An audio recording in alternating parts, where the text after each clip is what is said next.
Hey everyone, welcome back to another video on my channel. Right now I am filming in my room and in my pajamas because I haven't left my bed all day because it's a lazy Sunday today. I did all my homework yesterday, so I'm just relaxing in my room today. In my video last week, I mentioned that I would be doing a video about annoying questions that I get asked about my adoption. So that's what I'm going to be filming today, as well as things I like about being adopted and things I don't like about being adopted. Okay, so here are some annoying questions that I get asked as an adoptee. The first one is she a real mom and is she a real sister? Like I said in the first video, real is not the proper word to use, so that's very annoying to me because it's like, what do you mean by real? Like, she exists, I can touch her, you know, she's not a ghost, she's not a hologram. She's the only mom that I've grown up with, she's the only sister I've ever had, you know, like, yeah, they're my real family. Like, it's a very annoying question, and it's like a weird question. Like, I don't really get, you know, like, I don't know. It's not like I go up to my friends who are not adopted and be like, oh wait, are they your real parents?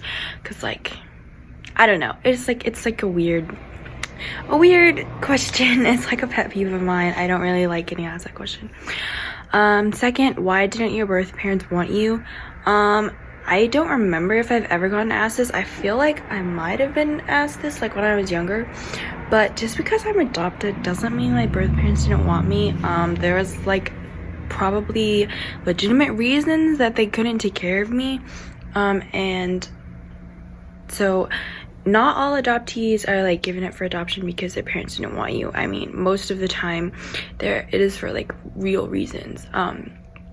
So that's just something that annoys me, because it's like, I didn't say they didn't want me, you know, like they just couldn't take care of me anymore, so now I'm with someone who can take care of me. You're an orphan.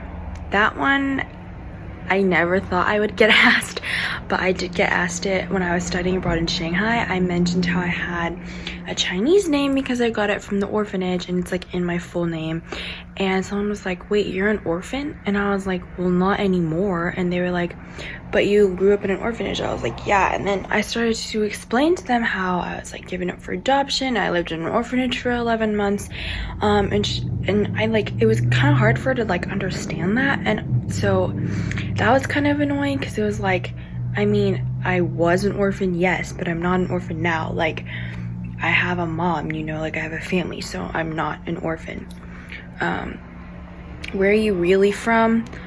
That one, it's like kind of weird. So once I moved here, I realized like something weird about like people asking where you're from, because it's like, do you mean where I was born or do you mean where I live? Because those are two different places. Like, usually people will like say the same thing, like it's the same answer, like born and raised in Texas, but I wasn't. I was born in China and raised in Texas. So where are you really from? It's kind of like, what do you mean really from? Like, you asked me where I'm from and I'm from Texas, because it's true, because I live in Texas. Where I was born, that's a different question. So I really think when you're like trying to get to know someone, like, there's a difference between asking them where are you from and like where are you born and where do you live. So I think people need to like distinguish between that. I don't know, it's annoying to me getting asked like where are you from, because it's like, what do you mean by that? And then I tell them, and then it's like, no, where are you really from, you know, because it's like I don't look like I'm from Texas. Do you speak Chinese? Well, I do speak Chinese, but just because I'm Chinese doesn't mean I speak Chinese. A lot of my adoptee friends, actually, most of them don't speak Chinese. Some of them do. Some of them speak other languages, like Spanish or French. But, like, you shouldn't assume just because I'm Chinese, I should speak Chinese.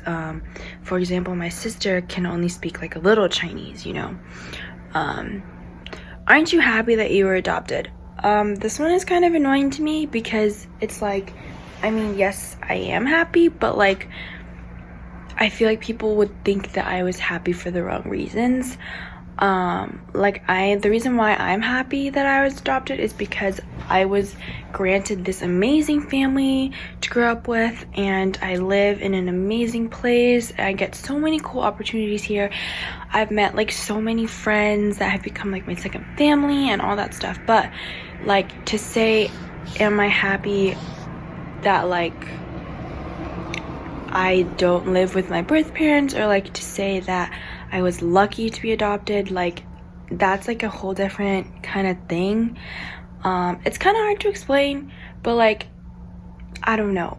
I am happy that like I live here now and like I'm growing up with such an amazing family, but at the same time, I think it would have been cool to like grow up in China maybe, even if it's like for a little bit.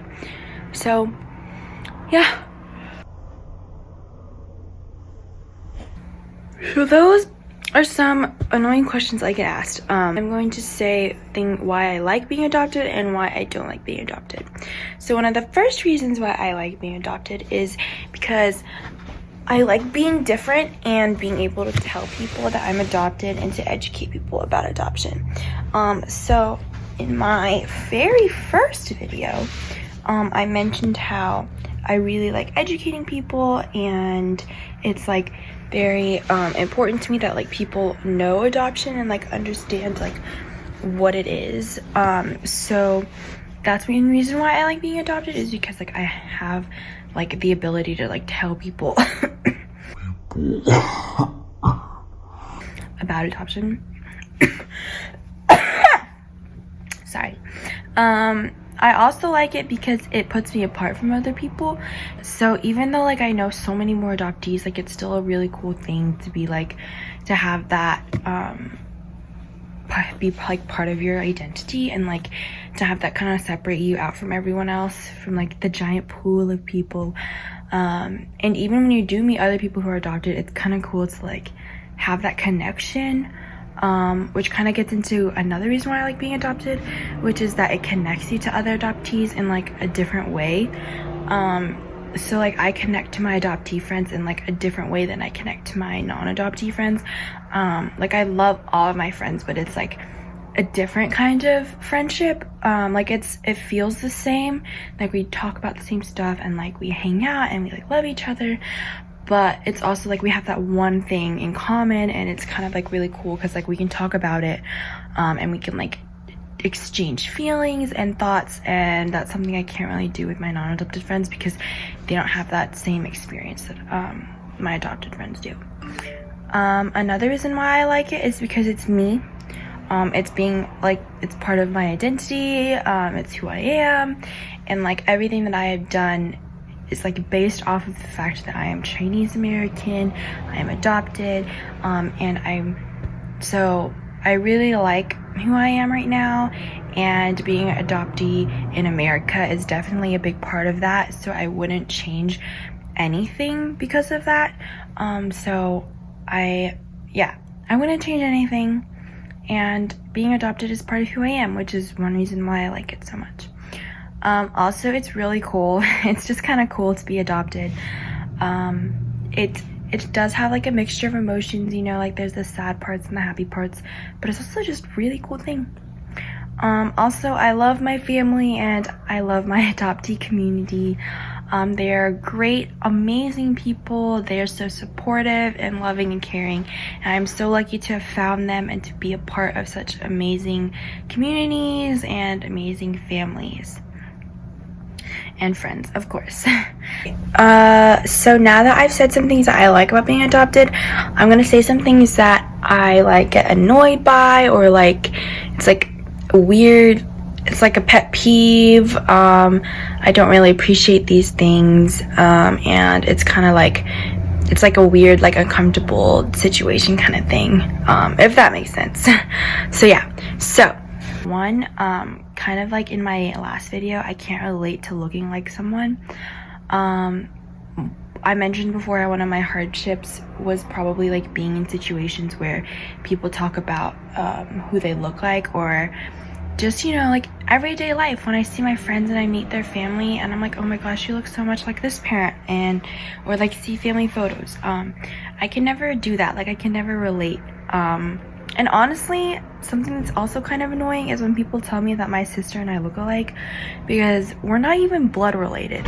But then it's like I tell them that they look alike and they're blood related, and they're like, no, we don't. We look the exact opposite. And I'm like, you look more alike than me and my sister do. But yeah, that's one reason why I don't like it, is because, no, not to say that I don't like it, it's just like, it's like annoying, because it's like, yeah, I don't look like my sister, I don't look like my mom, so it's like putting myself in like a weird situation. I can't show people hospital photos or sonogram photos. There's like, you know, some people's albums, they'll have like their sonogram picture or hospital photos, and I don't have that. So that's something that kind of like, it's like weird. It's like, oh yeah, if we ever end up sharing them, it's like I can't really do that. Another reason why is the stereotypes, the stigmas, and the assumptions. Sometimes they're like very annoying, like the stigmas and stereotypes about being Chinese, about being adopted. It's like, it's just irritating. I never got to meet my birth family or experience what it would have been like to be raised in China. I know how I said that I might not want to meet my birth parents now. Like, I don't really know the answer to that question, but I still think it would have been cool to maybe know them for longer than I did. I think also it would have been cool to maybe be raised in China, like just to have that kind of experience, and I never got that. Also, the stares never go away. People always stare at my family because we don't look like my mom. So it's kind of like, so it's something I'm used to now, but it's like, do you have to stare at us? Like, okay, we don't look alike, like what's the big deal about that? But yeah, so that's pretty much it for this video. It's a pretty short video. Thank you so much for watching. If you liked this video, please give it a thumbs up. Subscribe to my channel if you have not already, and turn on the bell notifications so you know every time I post a new video. If you want to leave a comment down below, maybe share some things about you, I would be so happy to like read them, respond to them, you know, whatever. And thank you for watching another adoption series video. Bye!